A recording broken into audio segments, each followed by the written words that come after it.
Hello, and welcome to this session of The Ladder, a love letter to my sisters in the pew. This is 18 part series that is streaming on YouTube and is for anybody who identifies with this topic. It's from the book The Ladder, a love letter to my sisters in the pew. It's available on Amazon for $9.99 and on Kindle for 99 cents. I'm just trying to make this accessible, and if that's not accessible to you, I hope that these videos reach you. My sisters in the pew are the target audience, and if that is you, I hope that this reaches your ears. I did not feel like I had the knowledge when I was in this situation. I don't feel like there was teaching on this topic in the church, and so that's why I'm here and doing what I'm doing. So anyways, on to today's topic, which is, aren't you supposed to let him lead and suffer for Christ? So kind of a two-parter with the first part, aren't you supposed to let him lead? So I'm going to start with page 140.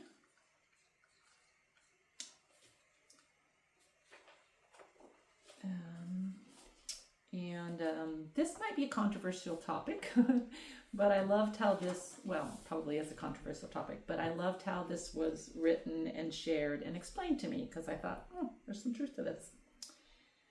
It says, the Bible never teaches that there is male headship in the church. Yep, you heard me right. Now, the Bible does talk about the head of the church, but you know who takes that prominent position? That's right, Christ. According to the Bible, Christ and Christ alone is the head of the church. Men are never given that spot. In fact, to insist on male headship in the church would be to place men in the spot of Christ, and that verges on heresy. And this is by that same article, which I should tell you the name of it. I thought it was very well written. And it's called 5 Myths of Male Headship by Kate Wallace Nunnelly. Nunnelly. Nunnely, which I'm probably mispronouncing, so sorry, Kate. It says, too many times I have heard people equate a husband as head of the wife, to have authority over her because someone has to drive the car. Guess what? Marriage is not a car. Marriage is a covenant relationship. Plus, you can always pull over and switch drivers. While there were no cars at the time the Bible was written, interestingly, there is a vehicle example in the Bible of what two people coming together in this covenant relationship should look like. 2 oxen, equally yoked, pulling a cart or plow. They must be equal, or the cart will be pulled off course. In the scriptural example, we are not the drivers of the marriage at all. We are the oxen. The oxen do not decide where the cart goes, the farmer does. We put in the effort to make it work, and God decides where to take it and what he will do with it. Men don't belong in the driver's seat. Neither do women. God does. And then I just shared this verse, Galatians 3:28. There is neither Jew nor Greek. There is neither slave nor free. There is no male and female, for you are all one in Christ Jesus. Paul is not saying that there is no difference between the sexes. Of course they exist.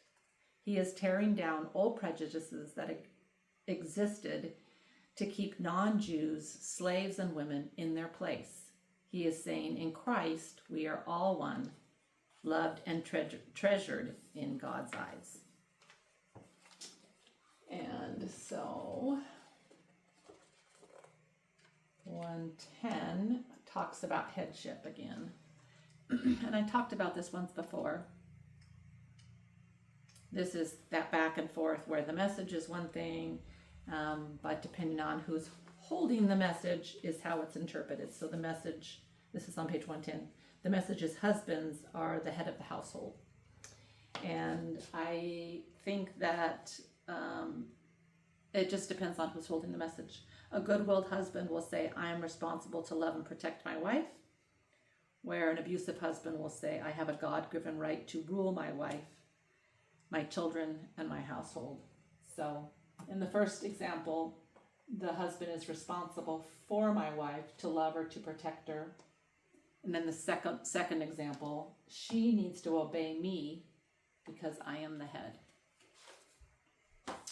So that is the first part on, aren't you supposed to be allowing him to be the head? And the second part is, aren't you supposed to suffer for Christ? So we're told as Christians we're supposed to suffer. Good question. Going to 58. So 58 and then on to 59, in case you're following along. 59. Bottom of 58 and top of 59. It says, she thinks she must suffer as Christ suffered. Yes, Christ suffered and died once for all, for the freedom of mankind. Suffering at the hands of an abused husband produces no good outcome, and is because he demands submission and control. Voluntary suffering is freely chosen for the sake of a greater good to mankind. Involuntary suffering is not freely chosen and is often the result of another person's sin against us. So now I have an example here to help distinguish between the two.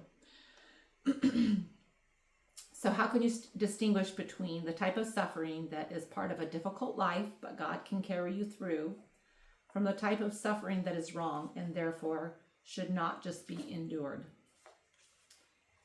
The answer is to ask, is the suffering the result of another person's sin against us? If a husband was in a car accident and needed a tremendous amount of care, requiring the wife to get up multiple times in the night, she might say, God, this is difficult, and so ask him for strength to endure the task before her. Although there is some hardship, she's not suffering from the result of another person's sin. But in contrast, if a wife is not carving the meat to her husband's liking, and he screams in front of her guests, and she replies, please don't yell, I'll fix it, and he shouts louder and says, I wouldn't have to yell if you weren't so stupid and did what I told you to do. Entitled, abusive people are convincing, and their victims can feel responsible for being at fault. But God does not call the wife to endure this type of suffering. This suffering is a direct result of a sinful behavior from their husband. So that answers, aren't we supposed to suffer? There's certainly places in our life we're supposed to suffer, but not because of someone's sinful actions. So that's it for today. Thank you for your time. Bye for now.